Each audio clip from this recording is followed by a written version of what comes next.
Assalamualaikum warahmatullahi wabarakatuh. Selamat pagi anak-anak. Apa kabar kalian semua? Alhamdulillah.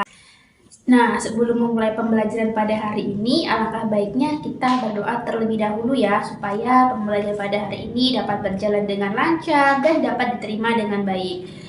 Untuk ketua kelas silahkan memimpin doanya.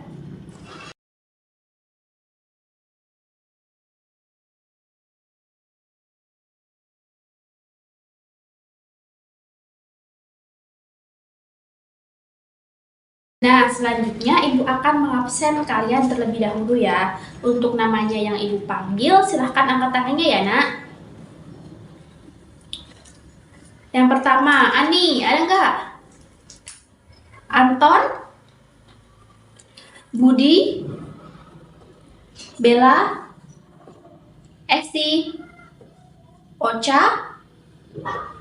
Cynthia? Oh, izin. Oke. Dia, Doni. Oh, sakit. Nah, kita doakan semoga Doni cepat sembuh ya dan dapat berkumpul dengan kita lagi. Amin. Selanjutnya, Bagus, ada nggak? Dimas, Iva, Nadia, Eva, Jihan ada ya? Ada. Ulfa, Tesha, mana Tesha? Oh, sip. Lina. Nah, ada yang namanya belum Ibu panggil? Oke, udah semua ya. Anak-anak Ibu udah siap belajar belum nih? Tapi kok kelihatannya lesu banget, kurang semangat. Apa tadi belum sarapan sebelum berangkat sekolah? Pantes. Lain kali sebelum berangkat sekolah itu sarapan dulu ya agar semangat. Oke? Oke. Nah, untuk menambah semangat anak-anak pada hari ini, Ibu ada yel-yel. Kalian perhatiin Ibu dulu ya. Jadi namanya itu yel-yel tepuk semangat happy. Perhatiin Ibu dulu. Tepuk semangat happy. Pagi-pagi, semangat pagi, harus happy, unjuk gigi, gitu. Nah, dapat dipahami nggak? Sekarang bareng-bareng. 1, 2, 3. Tepuk semangat happy. Pagi-pagi, semangat pagi, harus happy, unjuk gigi. Nah, pinter anak Ibu. Nah, selanjutnya kita nyanyi lagu wajib nasional dari Sabang sampai Merauke dulu ya. Anak-anak pada tahu kan lagu itu? Nah, baik. Sekarang kita nyanyi bareng-bareng ya.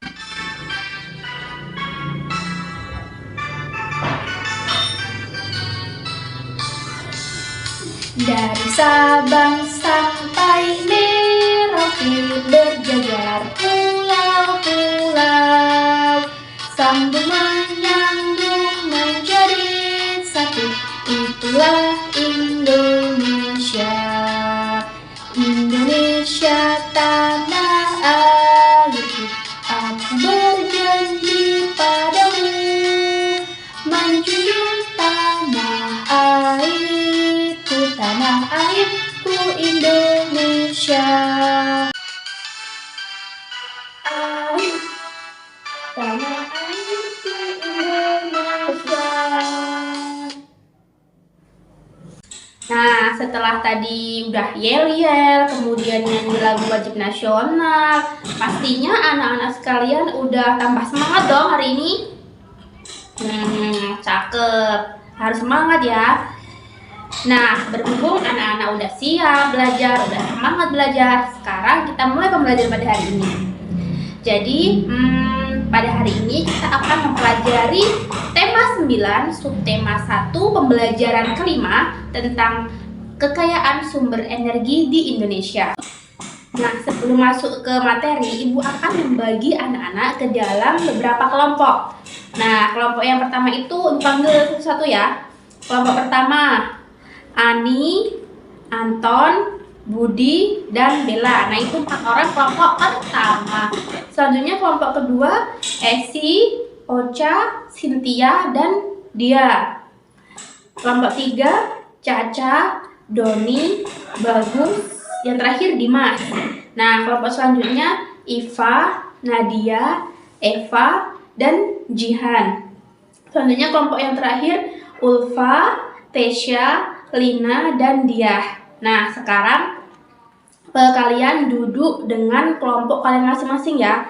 Sesuai dengan kelompok masing-masing, jangan ribut.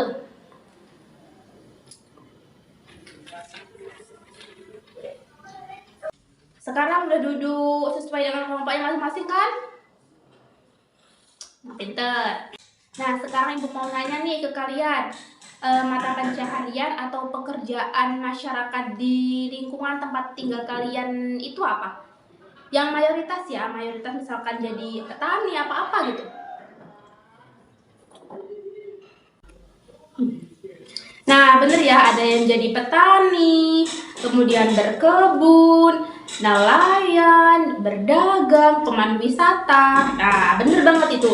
Jadi, anak-anak, materi pada hari ini berkaitan loh dengan aktivitas ekonomi masyarakat yang kalian sebutin tadi.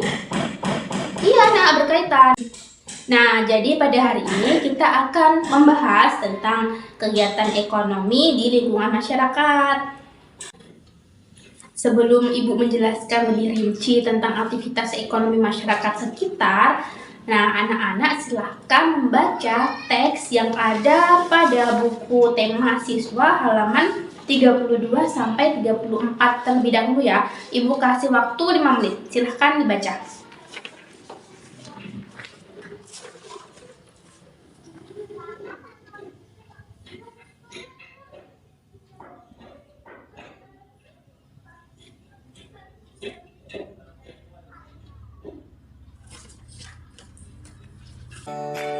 Kegiatan ekonomi masyarakat sangat tergantung kepada sumber daya alam yang dimiliki daerahnya.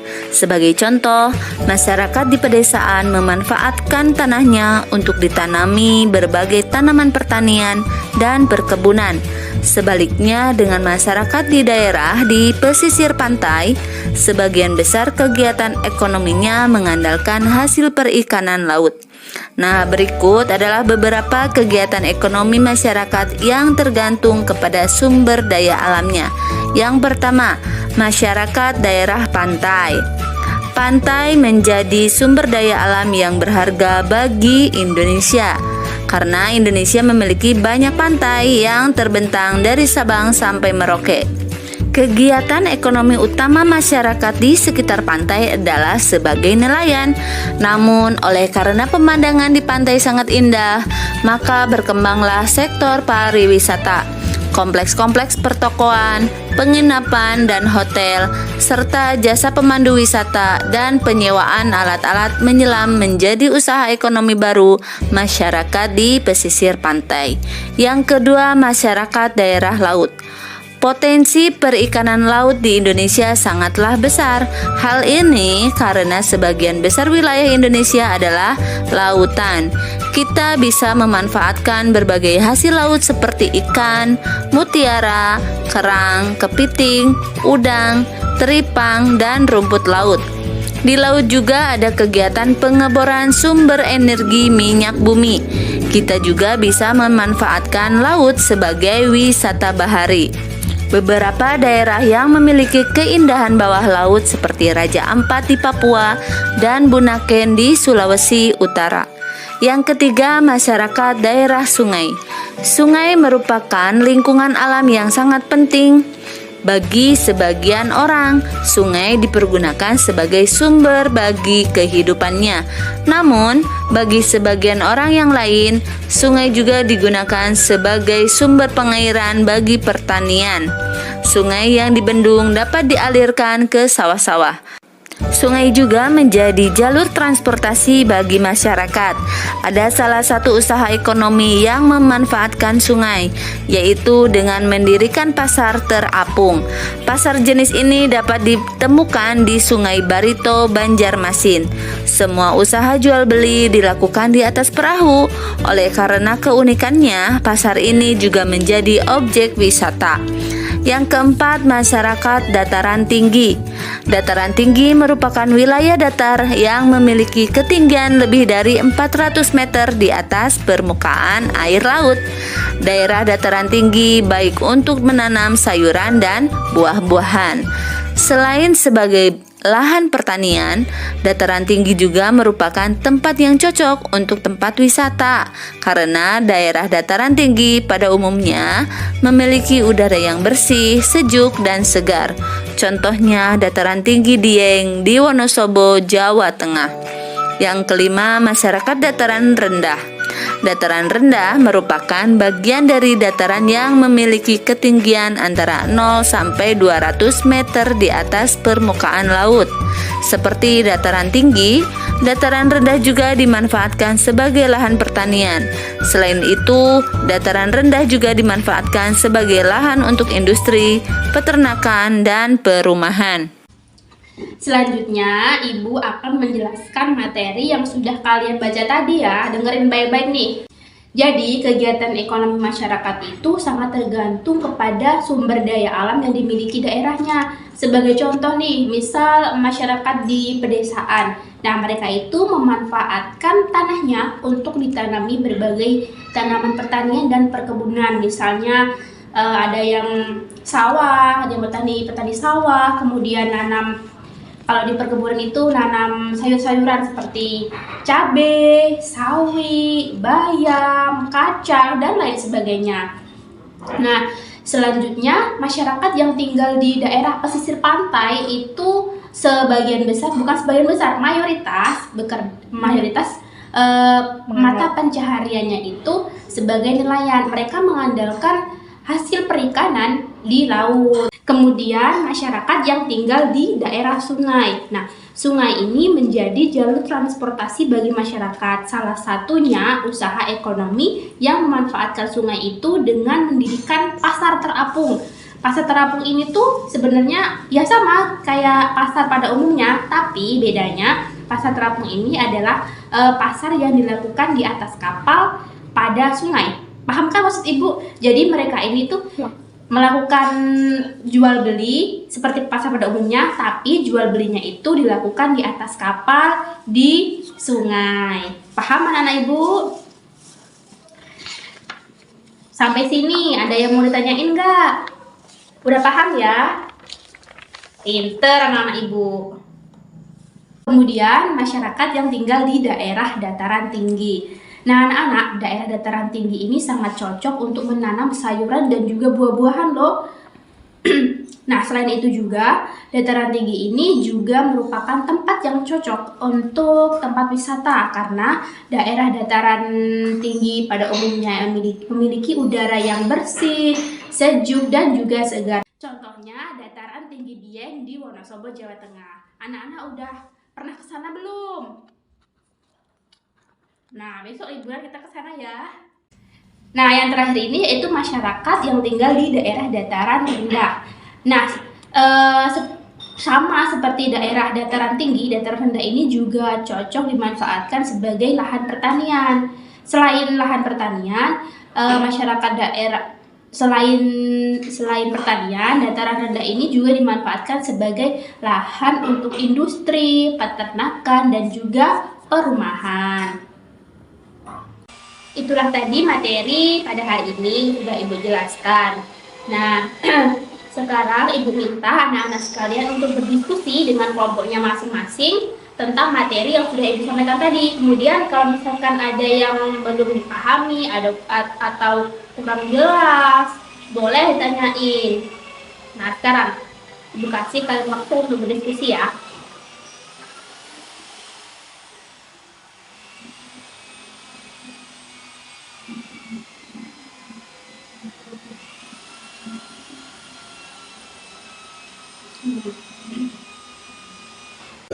Nah, berhubung tidak ada yang bertanya, sekarang Ibu akan memberikan tugas kepada kalian. Tapi tugas ini tugas kelompok, jadi harus dikerjakan bareng-bareng ya. Jadi tugasnya itu, terus ya, silahkan kalian mengidentifikasi aktivitas ekonomi yang ada di sekitar tempat tinggal kalian. seperti yang sudah Ibu jelaskan tadi ya. Nah, setelah diidentifikasi, kalian mengelompokkan, silahkan untuk dikelompokkan aktivitas-aktivitas tersebut sesuai dengan tempat tinggalnya. Itu tugasnya. Jelas belum mengenai tugas yang Ibu berikan? Sudah jelas ya? Nah, silahkan kalian kerjakan, kemudian dikumpul.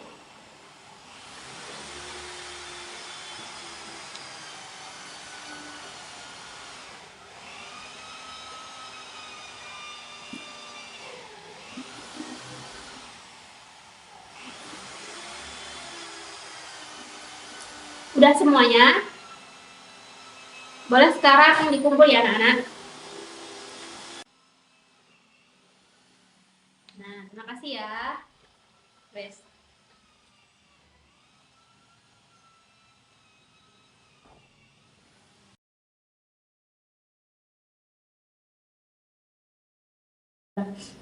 Jadi, materi pada hari ini dapat kita simpulkan bahwa kegiatan ekonomi masyarakat itu sangat bergantung kepada sumber daya alam masyarakat lingkungan sekitar.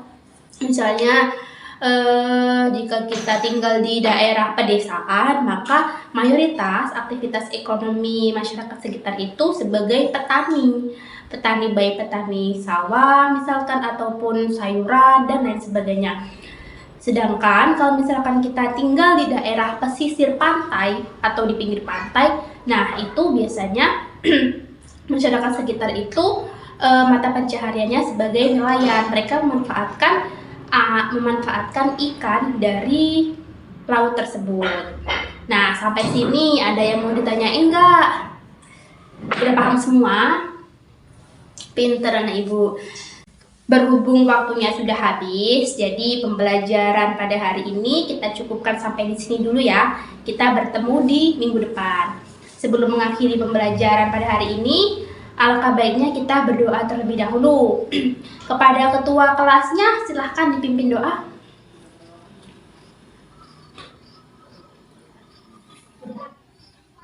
Amin.